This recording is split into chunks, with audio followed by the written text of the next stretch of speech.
So I want to welcome everyone.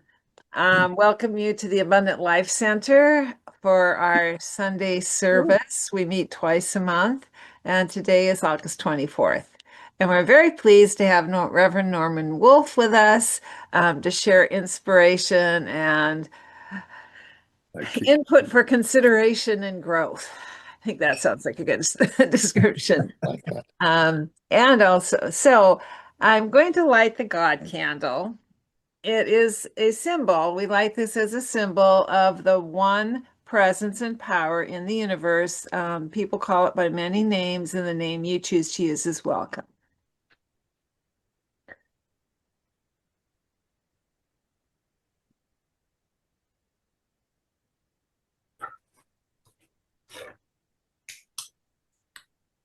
Is it in view?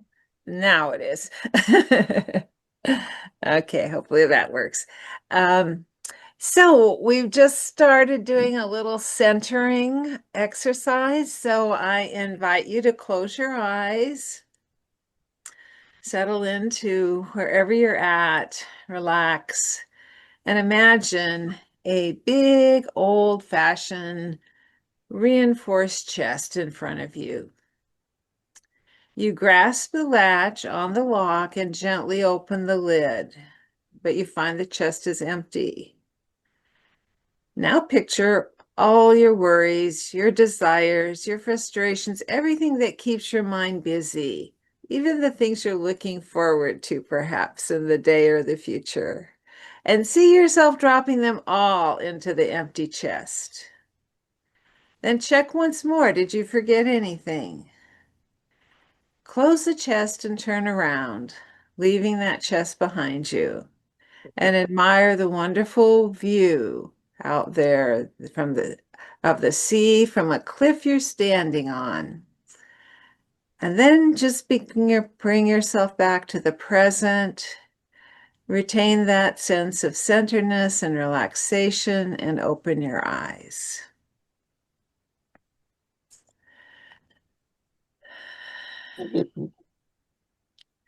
So this week of the month, we are saying our values. It's just a way for us to remember what we've agreed on as a community and what our alignment is here. So, our values, we show up and act with gentle honesty and authenticity, vulnerability, caring, and trust, open and welcoming hearts, attentive listening to and respect for one another, an intention to connect with the divine, a dedication to community, and a commitment to grow through spiritual practice and service. And our opening song is The Sound of Silence by Simon and Garfunkel. And we are all muted, so if you want to sing and join along, please do.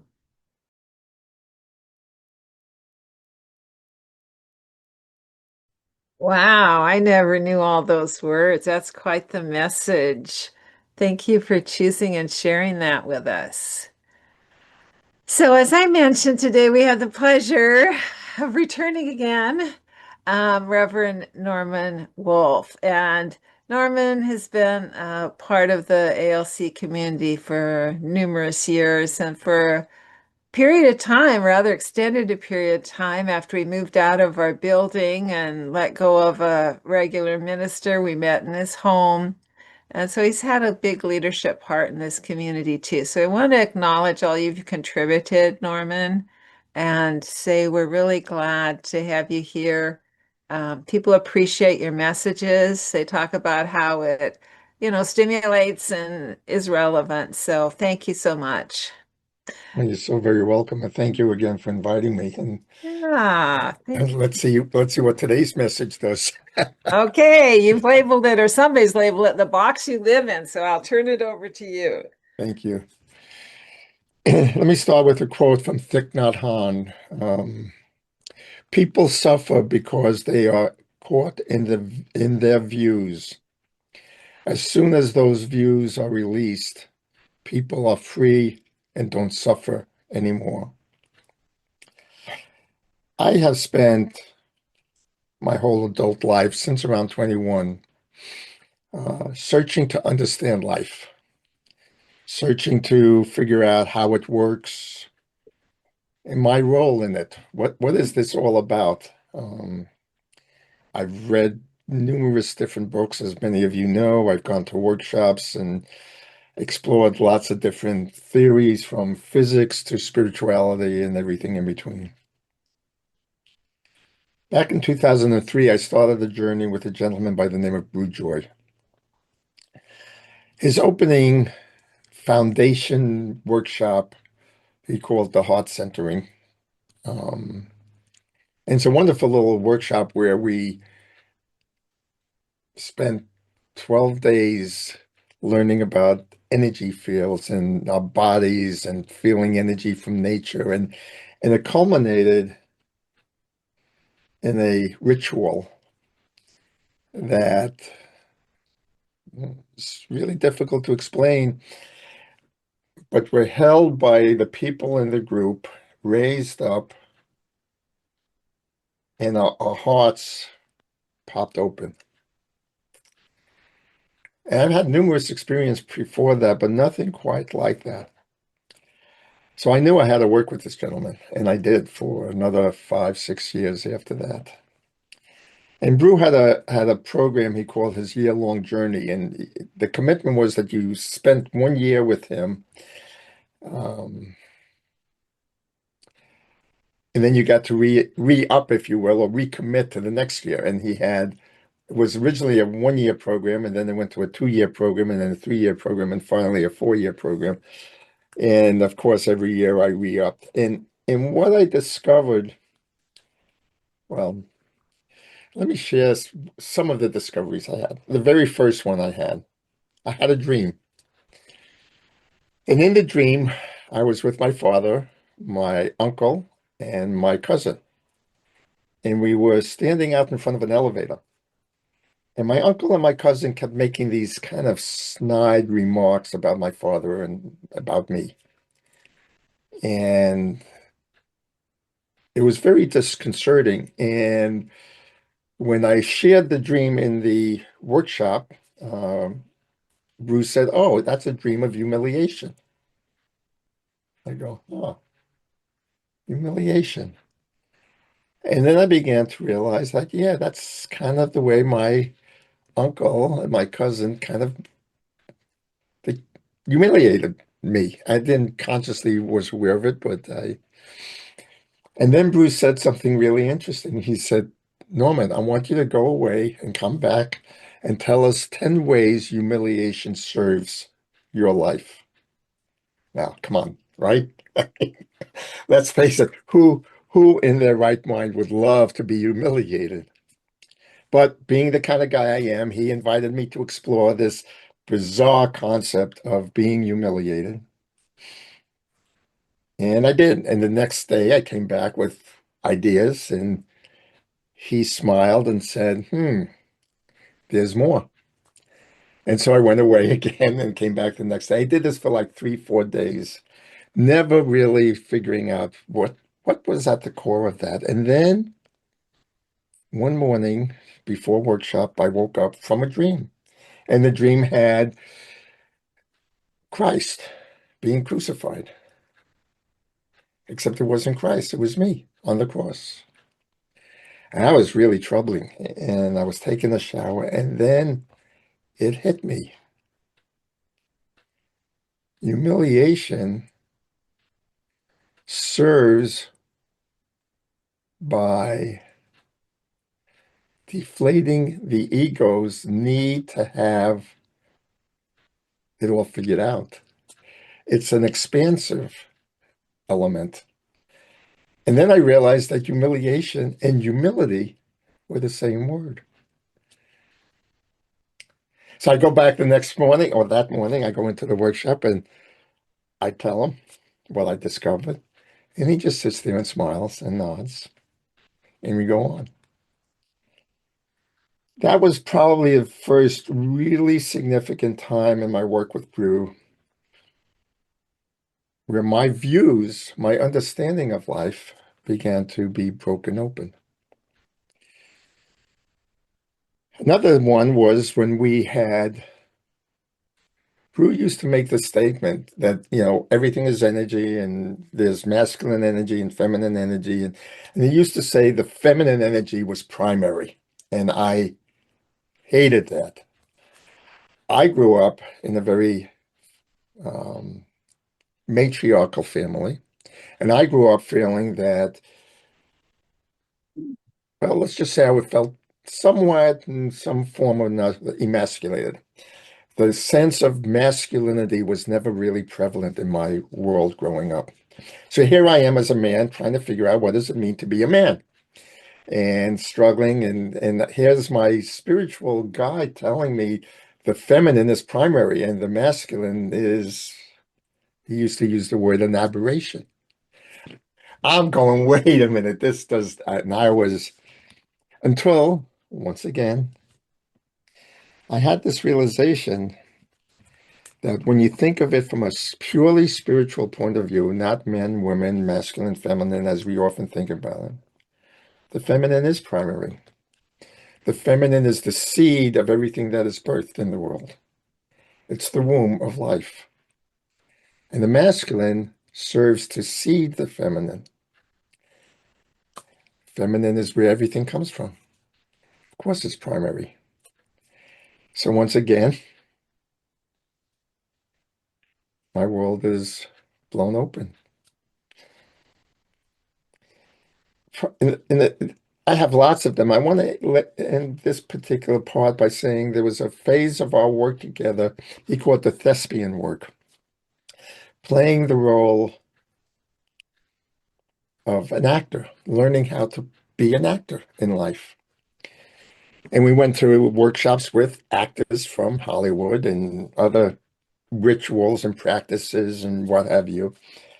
And then he had us perform, and we had to take on a role, and we had to become that role.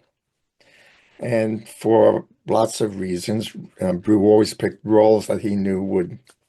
And I was given the role of King Lear. And I learned how to really step into and become kingly, not just play the role of King Lear, but take on the actual energetic beingness of being kingly.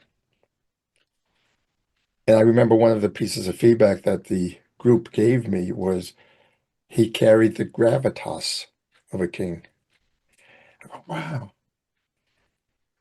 And I did that all by just choosing to become that thing at that time. So the thought that I lived in a world that I had to live in was kind of, I didn't have to live in it. I could choose to be anything I wanted in this life.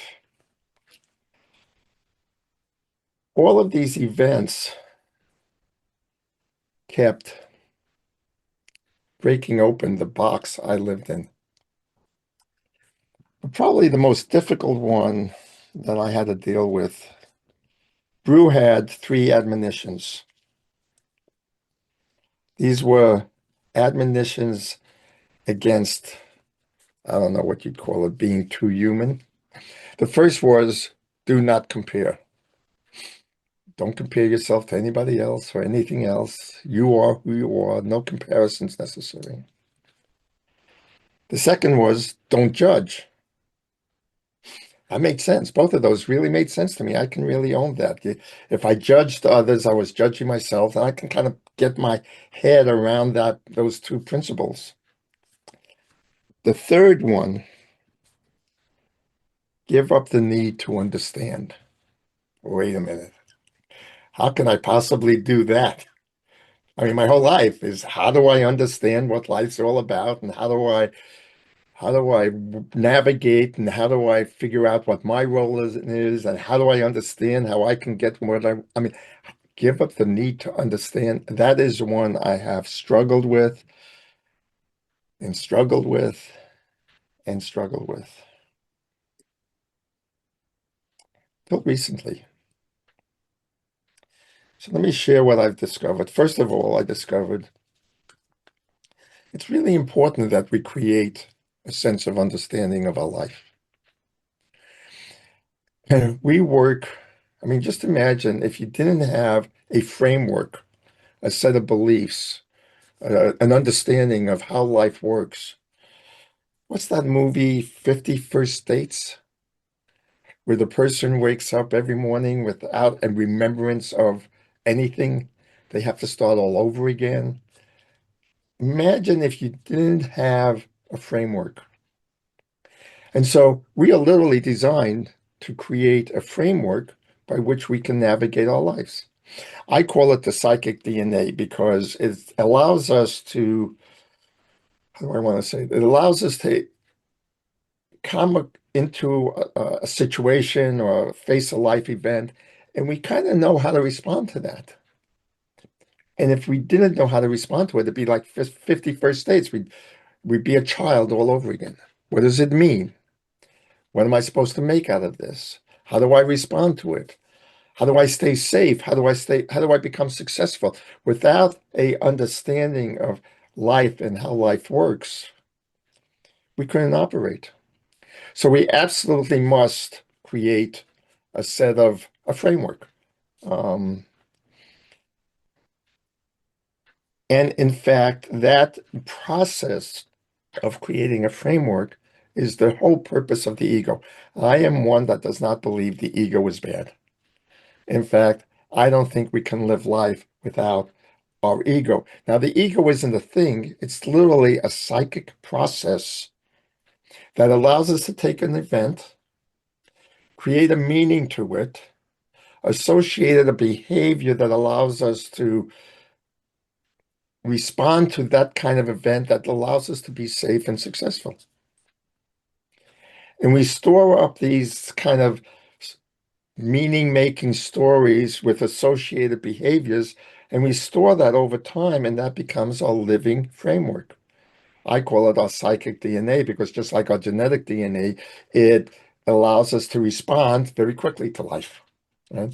Just like our genetic DNA allows our body to respond to various events and do its thing and keep our body healthy. Our psychic DNA does the same thing for our living, uh, our world of living and choosing.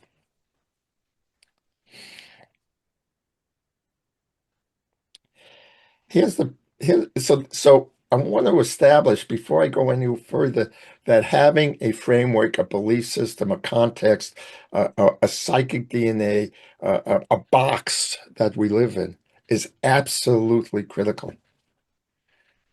But like any box, it's a trap. It keeps us boxed in. And we respond to life always the same way over and over again. And if life doesn't work out the way we want, it's life's fault. It's we got to make life fit into this box we created. Some of you remember my little story about the lobster, right? Fred the lobster. I think I told that the very first talk I had at ALC. And if you think about what a lobster does, is a lobster is this very sweet meat inside a shell that protects it. Every so often, the lobster has to leave the shell because the shell is too tight and confining, and it will die if it doesn't leave. So it molts. Many animals do this. And Fred, my little lobster, leaves his shell voluntarily. And he digs himself a little hole, which is normal because he's got to protect himself. And he grows a new shell. And this shell is much bigger. That's what we're invited to do in life. We're invited to leave our shell. Humans, for whatever reason, don't like to do that. We don't molt our box voluntarily. We wait for a two by four of life to crack our box open, and then we get all pissed off that that I had to discover humiliation and humility were the same thing. We get all pissed off about the feminine is primary and the masculine isn't. We get all pissed off about the things in life that break our box open, when in fact, breaking our box open is nothing more then allowing us to move into a much bigger shell that allows our growth to expand and our consciousness and awareness to expand. Rumi once said, "Your prison is your mind." Why do you stay in prison when the door is wide open?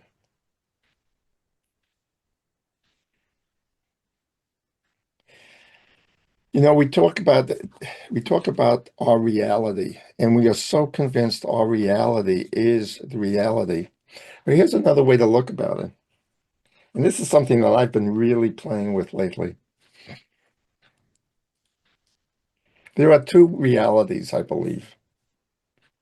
There is the reality of what we observe through our five senses and what we experience energetically in our world. And it is definitely real. I'm looking out my window and I see beautiful green trees. And it's green trees. I don't think anybody go argue with me that unless you're colorblind, you're going to agree those are green trees. And oh, by the way, there's a hawk flying overhead and some crows. That's reality. It's very much present. But my reality is something that is a function of the box I live in. And my reality is not your reality. And your reality is not my reality. So what is reality? If my reality is strictly my perception through my box, through my filter system, then it's not real. But it is. I mean, I live it every day, so it's definitely real. So what is this reality, this world we're living in? Where does it come from? I've come to believe that it comes from, I think I've used this metaphor for you before as well. Life, the universe, God is infinite energy. Now think about that for a second. Infinite energy. Some people in quantum physics, they call it the field of infinite potentialities. Well, infinite potentialities, infinite possibilities, means everything exists in that domain. Not in my domain, in that domain, wherever that is or whatever that is. My reality is a function of that energy field passing through me, through my box of viewpoints and beliefs and frameworks and understanding. And I see the result of that infinite energy being condensed into a specific reality that I call my reality. And it is definitely my reality, but it's not reality because it doesn't encompass your reality. There are elements of your reality that in fact do overlap my reality. I mean, thank God for that. Otherwise, we'd be talking in gibberish to everybody. Nobody would understand anybody. So there's a lot of overlap. Thank God for that. But it's an illusion. And that's what a lot of the spiritual paths, especially the Eastern philosophies, talk about illusion. It's a reality, but it's not reality. It's not the only reality. I often ask people to think about putting on infrared glasses. Now, you've seen images or night vision goggles or anything that gives you a view of what you can't normally see through your five senses. The minute you put on those glasses, you see a different world, which is the reality. Which world exists? Well, both of them really. It's just that you're seeing a very limited world in your life all the time. You live in a box. You live in a prison of your own mind. You live in a perspective that is actually quite limiting. But by gosh, do we defend it tooth and nail every minute of every day, especially when we feel hurt, when we feel suffering, when we feel done to, when we defend that box. Like who would ever want to be humiliated? Why would I ever embrace humiliation? By gosh, I'm going to fight against anybody that humiliates me until somebody invites me to look at the very things I am fighting against and ask the question, how does it serve? How can my box be expanded and expanded and expanded? And what happens when you might leave the box totally for a brief moment? Or maybe not totally, but at least it's really very thin. It's very almost non-existent. What do you experience then? I've been studying lately in this whole field of consciousness. I've been going to workshops on out-of-body experiences and doing a program where they put a rather interesting little device on your head, which is a set of sensors that measure my brain activity. And they take us through various sessions of consciousness. They adjust consciousness, and the whole experiment is to see if they can feed audio signals and adjust the frequencies to consciously change my consciousness.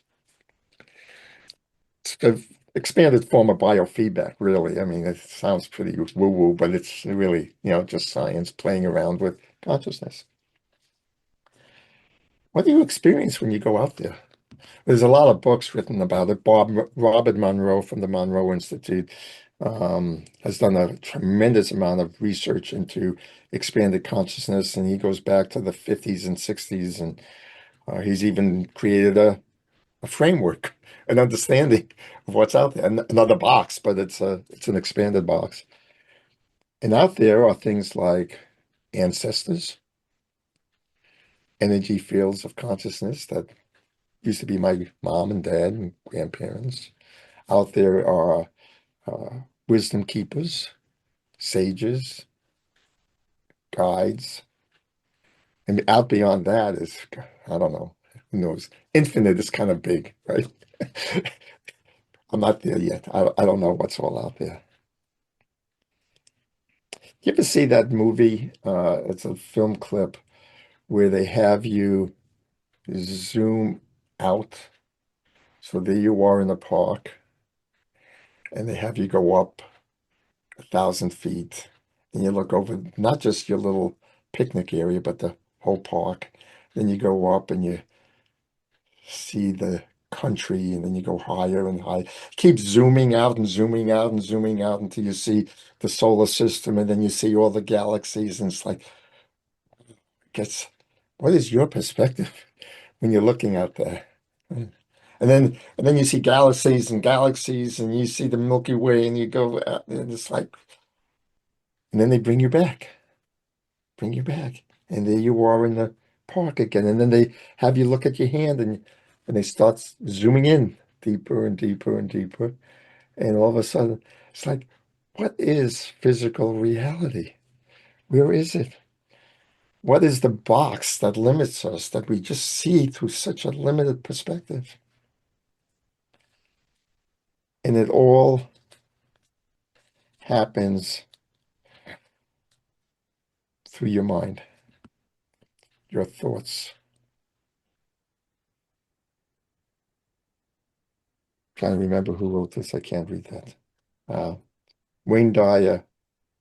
Wayne Dyer was a psychologist who turned spiritualist over his years.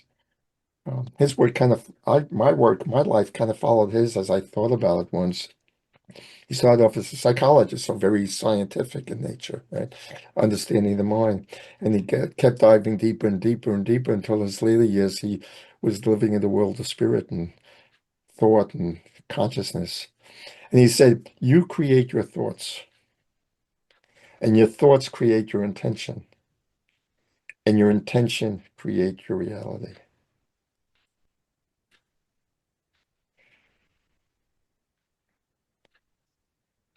Give up the need to understand.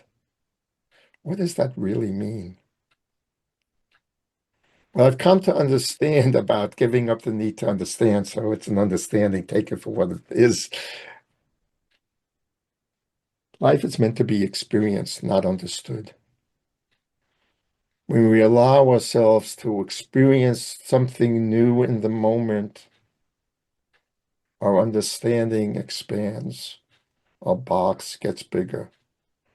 The shell around that Fred lives in, Fred, this sweet meat called a lobster, lives in this shell, necessary for life to go on, but it becomes bigger and bigger and bigger.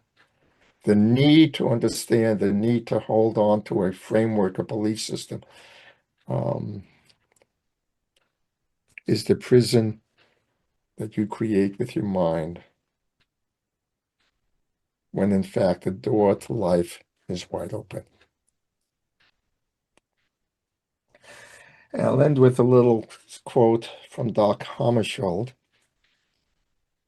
God does not die on the day we cease to believe in a personal deity, but we die on the day when our lives cease to be illumined by the steady radius of wonder renewed daily, the source of which is beyond all reason. So I'm going to move over now to let Eric lead us through a meditation. I read Eric's meditation. I said, that's a better follow-up than a preparation. So let us keep these words in mind as Eric leads us through the meditation and then the closing song. Thank you. Begin by finding a quiet space where you won't be disturbed. Sit or lay down comfortably. Close your eyes. Take a deep, slow breath in through your nose and gently exhale through your mouth. Again, inhale deeply and exhale slowly, letting your body soften.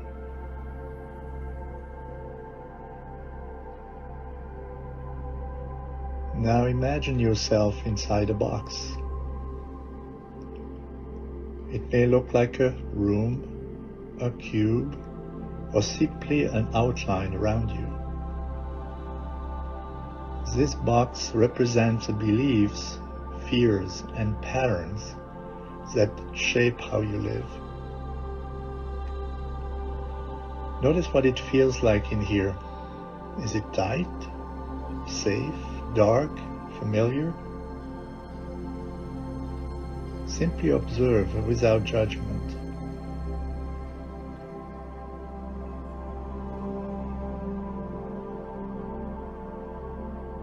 Take another slow breath in. And as you exhale, whisper silently, I see my box, and that is okay. Now place your hand gently on your heart.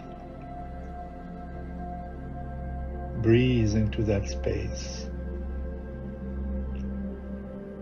Sense the part of you that is aware, infinite, and unconfined. This awareness is larger than the box.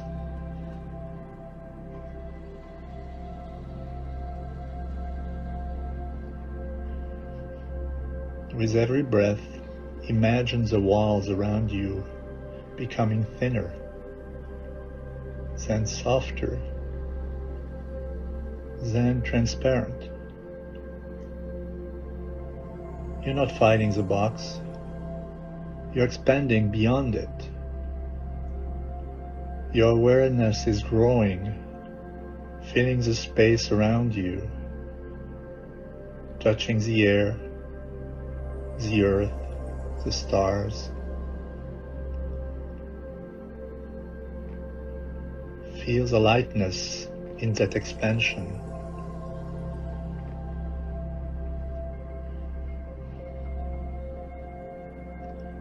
Silently repeat, I'm more than my thoughts. I'm more than my fears. I am the space beyond the box. Let these words sink in as you rest in this openness for a few breaths.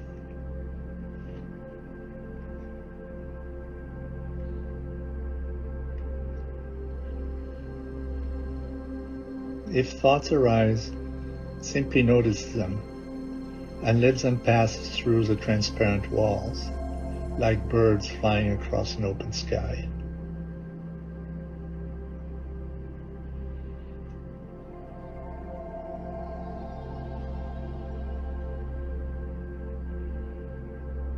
Now bring your awareness back to your heart.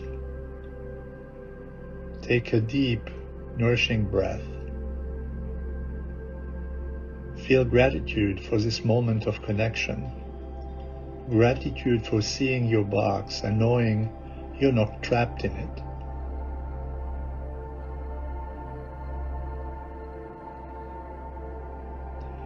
When you're ready, gently wiggle your fingers and toes.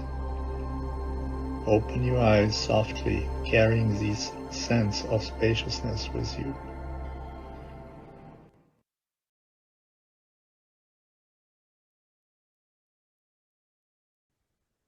Wow, how nice. Thank you, thank you, thank you, thank you, thank you. So, does anyone have any comments or questions or anything you'd like to share? And, you know, I just listening to the song, I just wanted to, maybe it's just me, but when he talks about I want to see you, it takes so long. But when he says I want to know you, he says it doesn't take long at all. I never noticed that before. Seeing is understanding, knowing is experiencing. It's just anyway, just seemed to strike cool. me Yeah, at this good moment. point. Yeah, I noticed there were two different perspectives. It takes long and it doesn't take long, but I didn't see that correlation. That's nice. Yeah. Yeah. I would make one comment about the paradox of understanding too much, and you know, on one side, if you don't understand much, you're just happy to live, right? But if you don't understand much, the question is, can you consciously create? You just create by being there, but you don't do it necessarily consciously. Once you do it consciously, you create other things. And I think understanding how life works is part of our inheritance in terms of creation, so that we can truly be co-creators. I would agree with that. As I said, it's really probably the paradox of paradoxes, right? The fact that we live in illusion, but it's not an illusion. That fact that um, we need to understand, but understanding becomes a prison if we're not careful. Yeah. It's really is a paradox. It's really a both and. It's never. This is clearly not an either or, but it's very difficult to understand. To navigate. To And it's very reconcile. I mean, it's like every time I understand something, I've got to understand that my understanding is still limited, even if it's expanded me. It's a paradox. Paul. Well, I just want to talk about something that Norm may remember. When we were in the men's club, sometimes we'd get ridiculous about exploring out beyond our safety zone. And I remember we were in a cafe one time of Sherry's, I think, over here, and And we started talking about what Jesus could be and or what God could be, and there's no such thing. He's just a stupid shit, and we just got nuts over it. We started expressing things that a normal Christian would have shot us if they'd have heard us. In fact, it almost happened because there was a booth, two booths down from us. They says the people got up and left their dinner. And they said, "What the hell is this thing? We never heard of a religion like this, And and then Norman says, maybe we better tamp it down a little bit.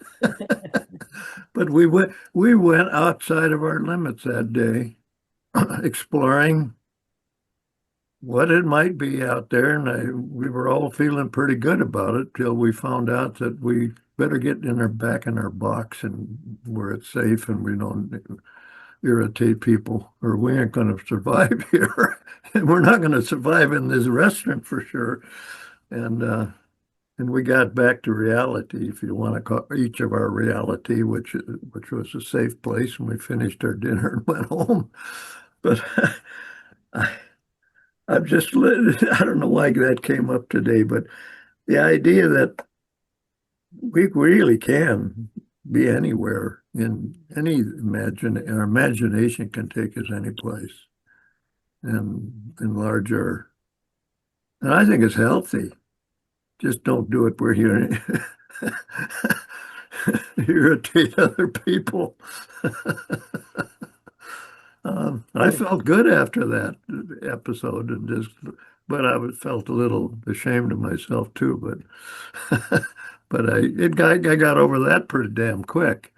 But Well, I had an experience like somewhat like that when I was at work, and this is an engineering group where we were all at our big old desks and we could see and talk to each other, drafting tables, and we were talking. A couple of us were talking about energy fields and that nothing is real except what you think it is, and all that stuff.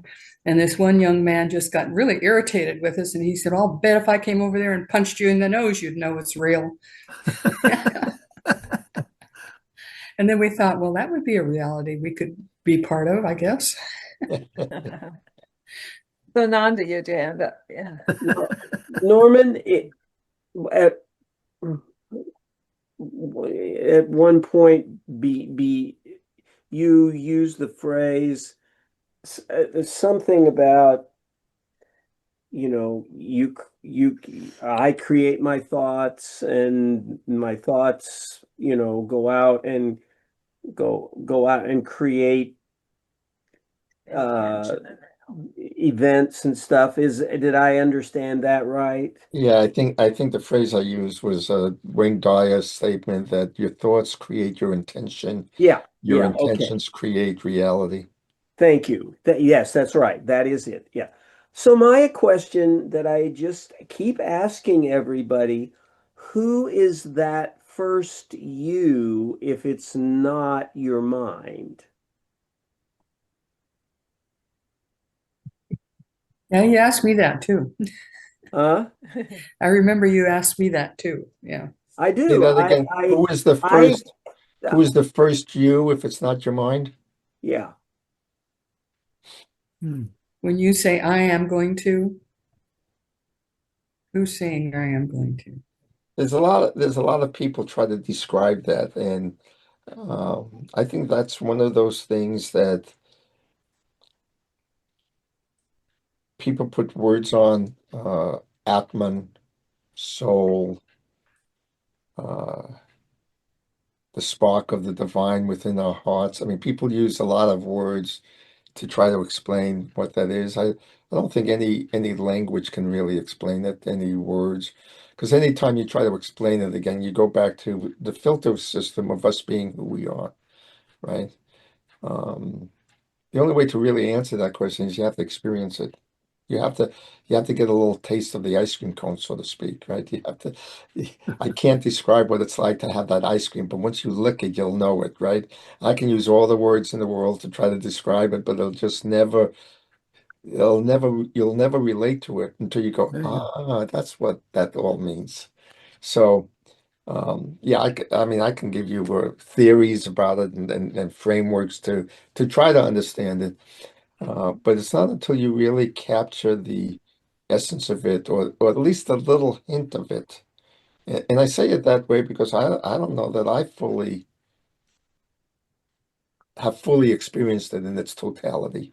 I think I've experienced little licks of the ice cream, but I haven't dived into the full creamness of ice cream. You know, if you, I uh, it's my opinion that if one were to do that, there would no longer be an I. You either Discorporate. go insane or die. well, that's again, in my view, my framework as it exists today. Um, and I used to have that same argument with people who say you got to transcend the ego, get rid of the ego. That's like saying getting rid of the I. Um, in my work with out of body practices, I'm very conscious of the the push and pull between wanting to leave the body, and it's not the physical body, it's the sense of identity of the Right. I, Yeah. right? Yeah. Right. And feeling that if I give that up, something bad's going to happen. Yeah. And wanting to and beginning to taste that the I is too limiting. So yeah, if you that's where I've used the words when I gave the talk. You need your box. You need your ego. You need your I, right? But don't hold on to it so tight. You know, don't let your self-righteous anger define your I. I mean, if you want to, that's fine. But whatever you're angry at, it's your creation, you know. And I know that's hard for a lot of people to hear. Um, but it is, in my experience, the way that's how I'm living my life is when I get upset at something, I don't try to look out there. I go, how is humiliation serve? How does this thing that's making me pissed off serve? How does this help me expand my consciousness? Because I created it. There's no doubt in my mind. Anything that happens to me in my life comes out of my inner thought process, inner feelings, inner story making, inner whatever you want to call it. Um, I'm the director of my own film script, and God is just a white light passing through it. And what I see out there is God's white light passing through my filtered film strip that creates the reality I am. So who am I going to blame? God? No, God's just being God. He's just is. The people on the stage of reality I created through my film strip, no, I can't blame them. So where do I go? I go back to the editing room and resplice the film and make it more what I want. I change the stories. That's my metaphorical explanation of it. It fits my brain's way of thinking about life. But It sounds a little it bit like lucid dreaming. lucid dreaming. I was just having a talk with one of our friends last night about lucid dreaming, shaman's dream world. What's out there? I mean, I come back from dreams where it's not necessarily lucid dreaming, but I swear I'm living a whole nother dimension simultaneously. It's just in this physical reality, in this framing of my consciousness, I I'm not tuned in. The way I said it to my friend last night, I said, think of you as a radio station or a radio, Right. You can. and your life is tuned to a particular station. So everything you experience, everything you hear, everything you see, everything is filtered through that particular station's frequency. But what if you turn the dial to a different station?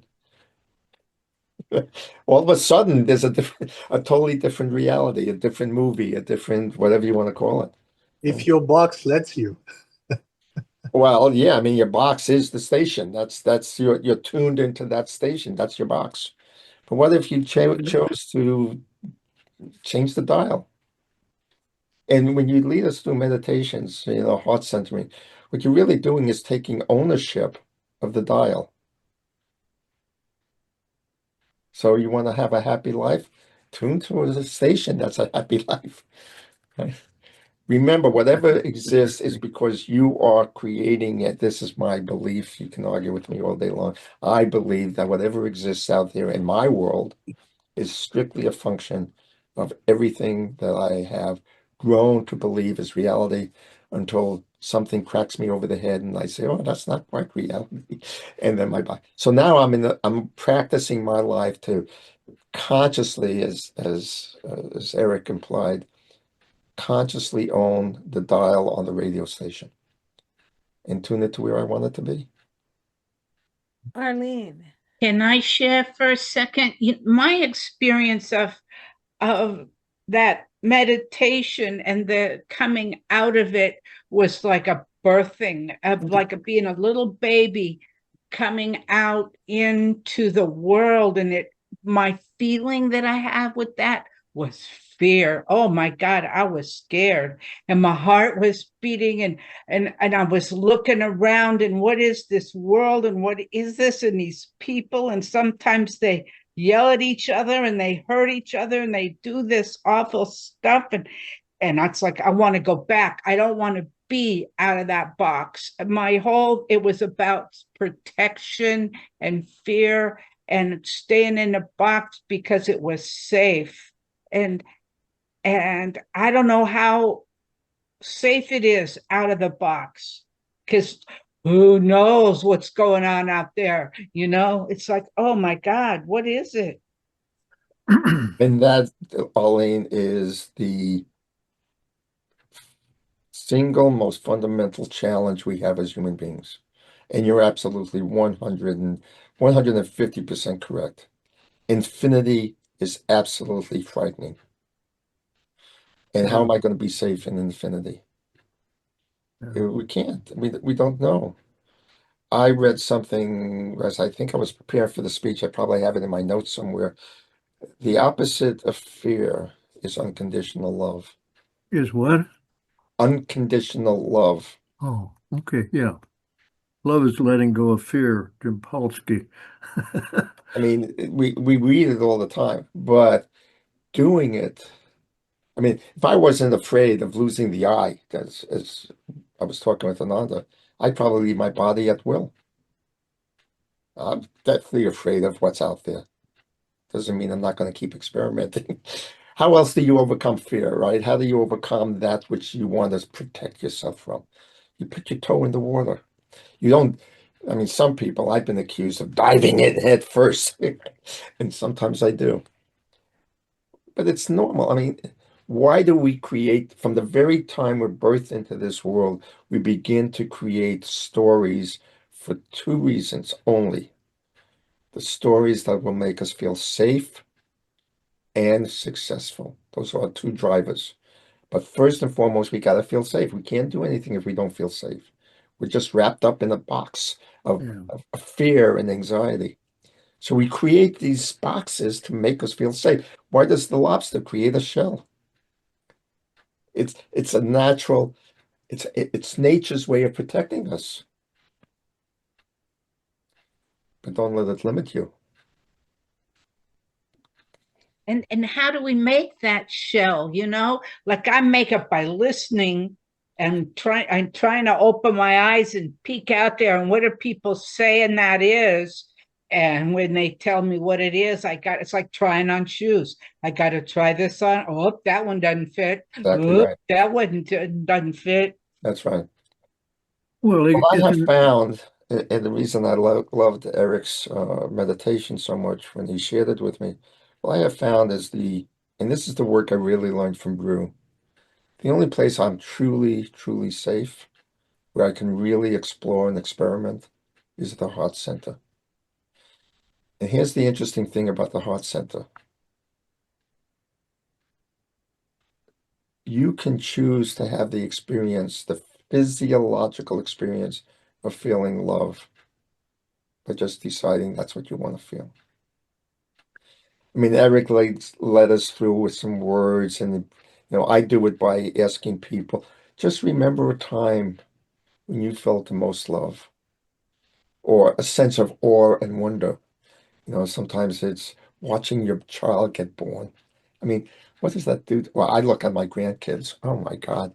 my heart opens up almost Yeah. instantaneously when my daughter sends us a picture of my little 1-year-old granddaughter standing on her lap, holding a steering wheel with this beautiful smile and this sense of her beingness where, watch out, world, here I come. And it just opens my heart instantaneously. Now I could say the picture did it, but how hard is it for me to just in this moment, just not looking at the picture, I'm just imagining that scene in my life and allowing my body to re-experience that state, which we call love, wonder, awe, amazement. And And I think when I sit in that space, I am 100% safe. There is nothing that I feel afraid of until I start letting the fear in and my mind starts to imagine and I become afraid again. I'm sorry, Jane, you started to say something and I got a little long-winded there. I think that's why Brew kept saying give up the need to know, to understand, because so often people are stuck in their intellect and trying to figure things out rather than just feeling what it is. And when you live, you just don't get as stuck, I think, when you start living from the heart center and the feelings of it rather than trying to intellect yeah, understand. Yeah. And so why Brew's work, his foundation program was opening the heart center. You can't, and he would say throughout, our work together is the mind, the thinking process, the part that wants to frame our understanding, or as people would say, the ego process or the ego of ourselves wants to keep us safe. And so it wants to maintain. I mean, all of this is designed to keep us safe. So we maintain the box to keep us safe, as Arlene was saying. But you have to try on the size 12 shoes. You have to try on a new sweater and see what it feels like. You can't think about what it's going to feel like to be in a sweater. You got to try it on. You got to feel it. You got to try on those shoes and see if it's tight or just right. Um, and you can't think about that. You just have to experience it. But it's scary. So again, heart centering brings you to that place. You can take a breath and step out for just a brief moment and say, oh, maybe it's not so bad. It's a place where you can go out and say, oh, humiliation does have a value in my life. Oh, I can actually become a king just by being a king.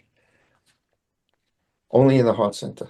That's why everything I do is now, everything I teach from in business and everything else, the foundational skill is learn how to heart center and then go out and experiment, explore, discover. I have I have an experience almost every day when I take my dog on my dog route. And I guess I've told a number of people this, that I've gotten to know lots of people, heartfelt ways since I've been doing that.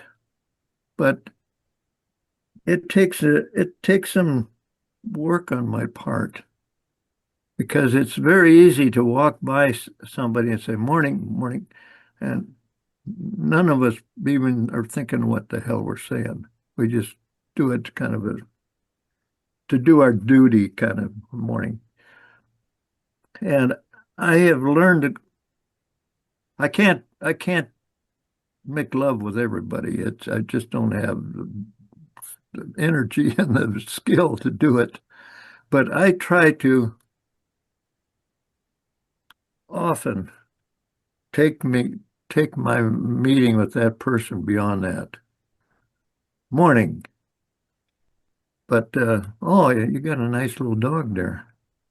How do you I get I don't tell you I can't tell you what I'm going to say, but I know it. I am interested in that little dog. I can't just pretend to be. I need to be really interested in it. And I'm finding out that's how what's the word? That's how I create love with that neighbor, because I do have my heart in it. Uh, but I only have time for doing some of that. But guess what? I've done this for 4 or 5 years. I have a whole gang of people that are in love with me. I can't believe it. I never thought I could live a life where I could have more than a couple friends that really mean something to me. But these people mean something to me. They One day I was walking my walk and I started kind of getting tired and I sat on the sidewalk. And I'll be damned, 3 people popped out of their houses. 2 of them got in their cars, came down to see if they could help me. And I said, "Oh, I'm just resting." "Oh, okay, well, God have it." I mean, we all had a big party about that, right? Stand and sit and me watch waiting to get up and go on walk some more. Uh, I went to a memorial service the other day for one of the ladies that died, and I played my harmonica, Edelweiss, but I told the people about my relationship with them. First, my audience, that I'm in love with most of you people. And I felt real good about it. It was a nice time for me, and I know they responded, because afterwards, when we ate, I got a lot of people coming up and commenting on it. That's about all I got to say. I've learned how to love people by that. It's I think, something I guess I've had the skill to do for a long time. I used to do it without knowing, with the people that worked for me, and it really helped. I got to know people personally, right down to the ditch digger, in some far out forest that I would never have met if I hadn't spent my time when I was out there to actually communicate with him and take an interest in his job. And that's Paul love thy reminds me, neighbor as thyself, or what's the other one? uh, I'm okay, you're okay. Those are all part of the same subject. I've had a struggle with the word love for a long time. Yeah, I did And too. I think something happened when I was a child that made me, because I remember saying this, I'm never going to care enough about anything or anyone to be hurt ever again. And so when when my soon-to-be husband said, "I love you," I said, "Okay." I couldn't say "I love you" back because the freaking word didn't mean anything to me. Yeah, yeah. it's interesting. My father, whenever I'd say I love you, or even my mom said I love you, he'd say me too. He couldn't say the words either. I'll never forget the day. I guess I was about, I don't know, he must have been in his late 70s. I was probably in my early mid 40s, late 40s. And he actually, I remember coming off the airplane. He met me at the airport. I was coming to visit, and I hugged him, and I said, "I love you, Dad," and he said, "I love you too." I was like, "Holy shit!" My father, it was like a shock to my system. But Paul's comments and reminded me of a book somebody reminded me of recently. It's called Tiny Habits, and the book is about how do you change things, like you want to exercise more. Well, it says start with tiny habits, right? So he says you want to exercise more, just do one push up against the wall every day, just one. And then when you're comfortable doing that, do two. And eventually, the tiny habits will become a way of life. It's a whole book about that. And as Paul was talking, it came to my mind, because what if we went out and just smiled at somebody from 11th place? Like you're at the groceries counter and there's this woman working hard behind the cashier, and you just say, "Hi, good morning, or good afternoon." Just smile at somebody. Just a tiny habit. Yeah. After a while, your life will become that. Your life will be filled with love. Tiny habits. Anyway, listening to Paul talk about what he's done over the last 4 or 5 years brought that to mind. That's all it takes. Just a tiny little habit to change some little piece that'll make your life even more loving.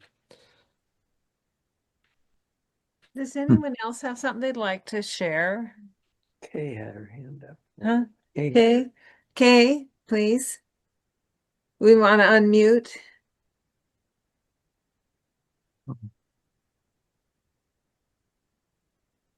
Come on, Kay. I got it there. So my screen is not very cooperative sometimes.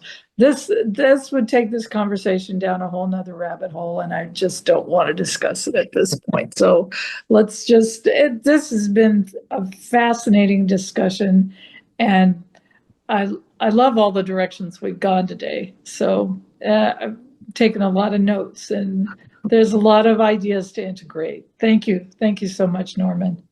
You're welcome. I can relate to not wanting to change the mood. And I'm just going to share what came to mind. We don't have to get into it. But in sharing about that biofeedback technique, doing a pulse to change the consciousness, I thought, wow, that can be very controlling. And maybe that's could be a solution to our lack of understanding or connecting with one another these days in our country. It'd be a blessing, Oh, yeah. Yeah. I have one guy that's a trumper that I know. I knew because I saw the sign that on his car, and then on his, he has a sign on his door. But I didn't spend my time. I wanted to know that guy. But I didn't spend my time there arguing about Trump. I got it. It was about his flowers. He had some of the most beautiful flowers in that bin. So that's where I spent that's how I made my introduction with him. And I was interested because I'd like to be able to grow flowers like that too. One day when I was in the grocery store, Henry was with me, and this guy says, "Hey, there's Paul. He's my friend." I mean, this is in, who in the heck's that? And it's my neighbor calling to me. I, I think, Paul, what comes to my mind is that it shows how important it is for people to feel that they have a friend, yeah. that they call that out. It's very, very, very key. The biggest problem I have is with my kids from getting at this level. I don't know why. I got one that's a Trumper, and I spend a lot of time talking to him, but we never talk about Trump. No. But we got into that world just the other day by it was the gun issue, and my son was really pissed because he knew I'm a Democrat, and he really blasted me about my not understanding why he said I feel like a prisoner. I said, why? You got all these nice kids, and he says, well, guys like you are back in this gun law lobby shit, and he says I feel like I'm trapped because in New Jersey we can't hardly own a gun, and he says they got it all tied up with so much regulation. He says, I just not going to spend the time to go get a gun and take all these tests and training and all this crap. He says, so you're free out there. You have a gun. You can have a gun any place, anytime you want to. And I argued with him a little bit, and I found that was the wrong way to go. But he came up the other day and he says, well, I'm free because the Supreme Court ruled that anybody can own a gun anytime without any controls on them. And he says, I'm free. I says, what are you going to do now? You got this gun. What the hell are you going to do with it? You going to go out and shoot Indians, or what are you going to do? And he doesn't have an answer for me. He just feels good because he knows he doesn't even, I bet he never goes and buys a gun. I bet he just knows that he can, and it's going to make him feel It's good. an example of our boxes we put ourselves in, the Yeah. constraint he felt by that. Yeah. Anyone else? Linda, I just want to invite you to ask the question, how is Trump serving? How does having a Trump administration serve life, serve evolution, serve? It's an interesting way to live through life when things upset us. Especially since he's Teflon Don, right? Or listening to my daughter, who's also voted for Trump, and really wanting to understand what's her world like. What is her set of experiences, and how is she trying to make herself feel safe by making the choices she's making? Remember, her reality is as much a reality as my reality, and she's living in a world that's different experiences, different events, different challenges, different. Yeah. It's her box. So what is it like being in her box? Just some ways to think differently. Anyway, thank you for inviting me. Yeah, thank you. Thank you. So we're there at our closing phase of our service. Greeting each other with No, I namaste. gotta take that off. Namaste. Yeah. Okay. Namaste. Oh, okay. Namaste. Namaste.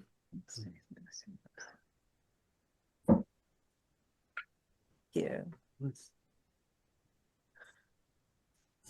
And just mentioning that our church is a nonprofit, and you can make contributions either by check or on the website.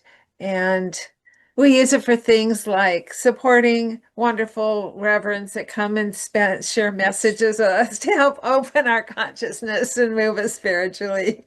And insurance and gifts to things that we feel strongly need support in the world. So thank you for all the ways, financially and other ways, that the community here supports our activities.